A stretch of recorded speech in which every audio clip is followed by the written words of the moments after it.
pagi anak-anak, apa kabar kalian hari ini? Nah, pada pertemuan kali ini kita akan belajar IPS dan kita akan membahas tentang jenis usaha dan kegiatan ekonomi. Nah, apa itu kegiatan ekonomi? Kegiatan ekonomi adalah usaha yang dilakukan oleh masyarakat atau manusia untuk memenuhi kebutuhan hidupnya. Dalam hal ini, manusia pasti membutuhkan papan, pangan, dan sandang untuk keberlangsungan hidupnya. Ya. Nah, lalu jenis usaha apa saja yang dilakukan oleh manusia dalam kegiatan ekonomi? Nah, ada dua jenis, yaitu satu yang menghasilkan barang dan yang satu lagi yang menghasilkan jasa. Nah, pertama-tama Ibu akan bahas yang menghasilkan barang terlebih dahulu. Ya. Nah, anak-anak, dalam jenis usaha yang menghasilkan barang, manusia membutuhkan sumber daya alam. Lalu sumber daya alam itulah yang dimanfaatkan oleh manusia untuk melakukan kegiatan ekonomi yang hingga pada akhirnya dapat memenuhi kebutuhan hidupnya. Nah, dalam hal ini, kegiatan ekonomi dan jenis usaha yang dilakukan oleh manusia disesuaikan dengan tempat tinggal dan keadaan alam mereka atau manusia, ya. Jadi maksudnya adalah manusia yang tinggal di desa dan manusia yang tinggal di kota tentu melakukan jenis usaha yang berbeda-beda. Anak-anak, usaha ekonomi yang dilakukan oleh masyarakat Indonesia dalam menghasilkan barang terdiri dalam berbagai bidang. Nah, bidang apa saja itu? Yang pertama, bidang pertanian. Nah, dalam hal ini, orang yang bekerja dalam bidang pertanian disebut sebagai seorang petani. Nah, petani memanfaatkan tanah yang subur untuk menanam apa saja, yaitu menanam bahan pokok, kemudian sayur-sayuran dan buah-buahan yang kemudian hasilnya dapat dijual kembali dan memenuhi kebutuhan hidupnya. Ya. Nah, lalu apa yang kedua? Yang kedua adalah perikanan. Ya. Nah, perikanan, orang yang melakukan usaha ekonomi dalam bidang perikanan disebut nelayan. Lalu nelayan ini memanfaatkan sumber daya air berupa laut, sungai, danau untuk mendapatkan hasil usaha. Lalu hasil usaha itu seperti ikan, ya. Nah, ikan-ikan yang didapatkan oleh nelayan tersebut kemudian dijual atau dapat dibudidayakan kembali. Ya, dibudidayakan kembali, diletakkan di dalam kolam, kemudian ada juga empang, lalu ada juga tambak, ya, seperti itu. Nah, yang ketiga ada bidang peternakan. Ya, peternakan memanfaatkan sumber daya alam seperti tumbuhan, air, dan tanah. Ya. Nah, tumbuhan ini digunakan sebagai bahan pangan untuk ternak-ternak. Lalu air digunakan untuk minum ternak. Dan terakhir tanah digunakan untuk lahan menggembalakan ternak-ternak tersebut. Nah, orang yang melakukan kegiatan atau usaha ekonomi dalam bidang peternakan ini disebut sebagai peternak. Ya. Nah, apa saja hasil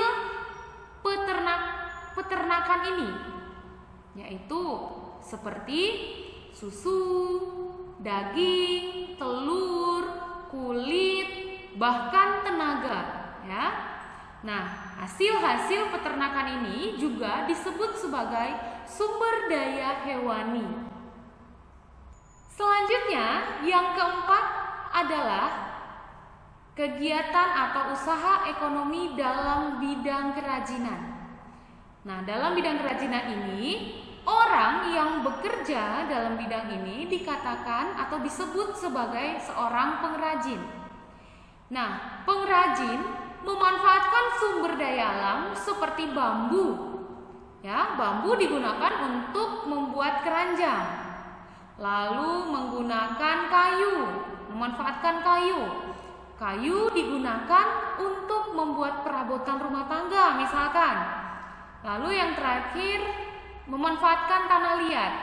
Nah, tanah liat ini digunakan biasanya untuk membuat gerabak atau guci seperti itu.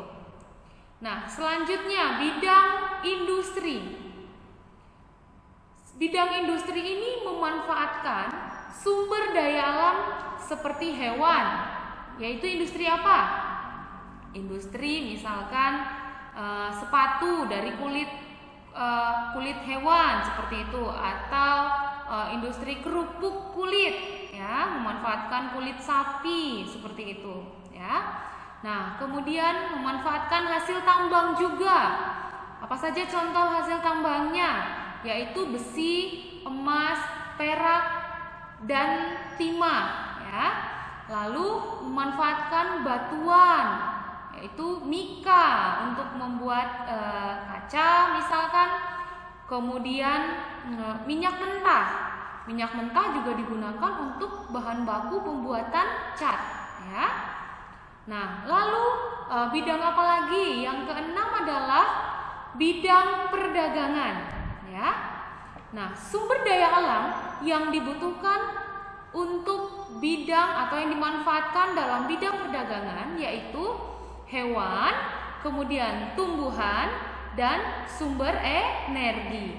Lalu sumber daya alam yang diperdagangkan biasanya bisa berupa bahan baku atau barang jadi. Selanjutnya yang ketujuh adalah bidang pertambangan.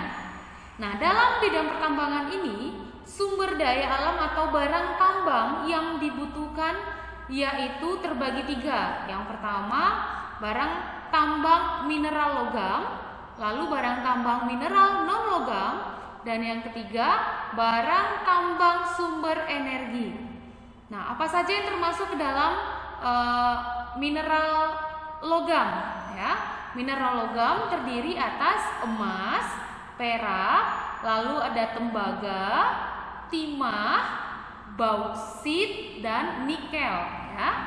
Lalu ada lagi mineral non logam atau dapat dikatakan mineral bukan logam. Apa saja contohnya? Yaitu belerang, kemudian marmer, ada lagi batu gamping. Lalu ada lagi contoh barang tambang sumber energi. Apa saja? Yaitu minyak bumi, lalu batu bara, dan gas alam. Ya. Nah, dalam bidang pertambangan ini manusia membutuhkan tiga hal, yaitu yang pertama sumber daya lahan. Maksudnya lahan untuk melakukan proses pertambangan atau melakukan kegiatan tambang, ya. Lahannya biasanya membutuhkan lahan yang luas. Biasanya manusia memilih tempat seperti gunung atau hutan yang kemudian tanahnya digali lalu dibor, ya.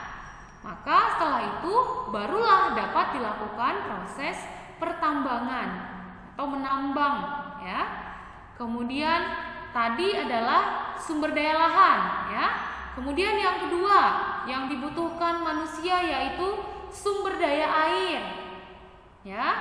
Contohnya pada penambangan lepas pantai. Pada penambangan lepas pantai dapat menghasilkan minyak dan gas bumi. Ya. Nah, tadi sudah sumber daya lahan, kemudian sumber daya air, dan yang terakhir adalah sumber energi. Jadi 3 hal itulah yang dibutuhkan oleh manusia untuk melakukan untuk melakukan kegiatan atau usaha ekonomi dalam bidang penambangan, ya. Nah, di Indonesia sendiri ada beberapa perusahaan yang memanfaatkan atau mengeksploitasi barang tambang, yaitu apa saja perusahaannya? PT Pertamina, kemudian PT Aneka Tambang, kemudian PT Freeport, ada lagi PT Chevron, seperti itu ya anak-anak. Nah, yang terakhir adalah bidang kehutanan, ya. Hutan adalah tanah yang luas yang biasanya ditumbuhi oleh pohon-pohon yang liar. Kemudian pohon-pohon inilah yang dimanfaatkan oleh manusia untuk diolah kembali menjadi meja, kursi, lemari, dan sebagainya, yang kemudian dapat dijual dan menghasilkan uang, seperti itu. Nah, pohon-pohon apa saja yang biasanya dimanfaatkan oleh manusia? Yaitu pohon jati, pohon akasia, kemudian ada pohon cendana, dan masih ada pohon-pohon lainnya, ya. Nah, anak-anak, yang tadi semua Ibu jelaskan merupakan contoh usaha ekonomi yang menghasilkan barang, ya, yaitu pada bidang masing-masing. Tadi sudah Ibu jelaskan ada 8 bidang, ya.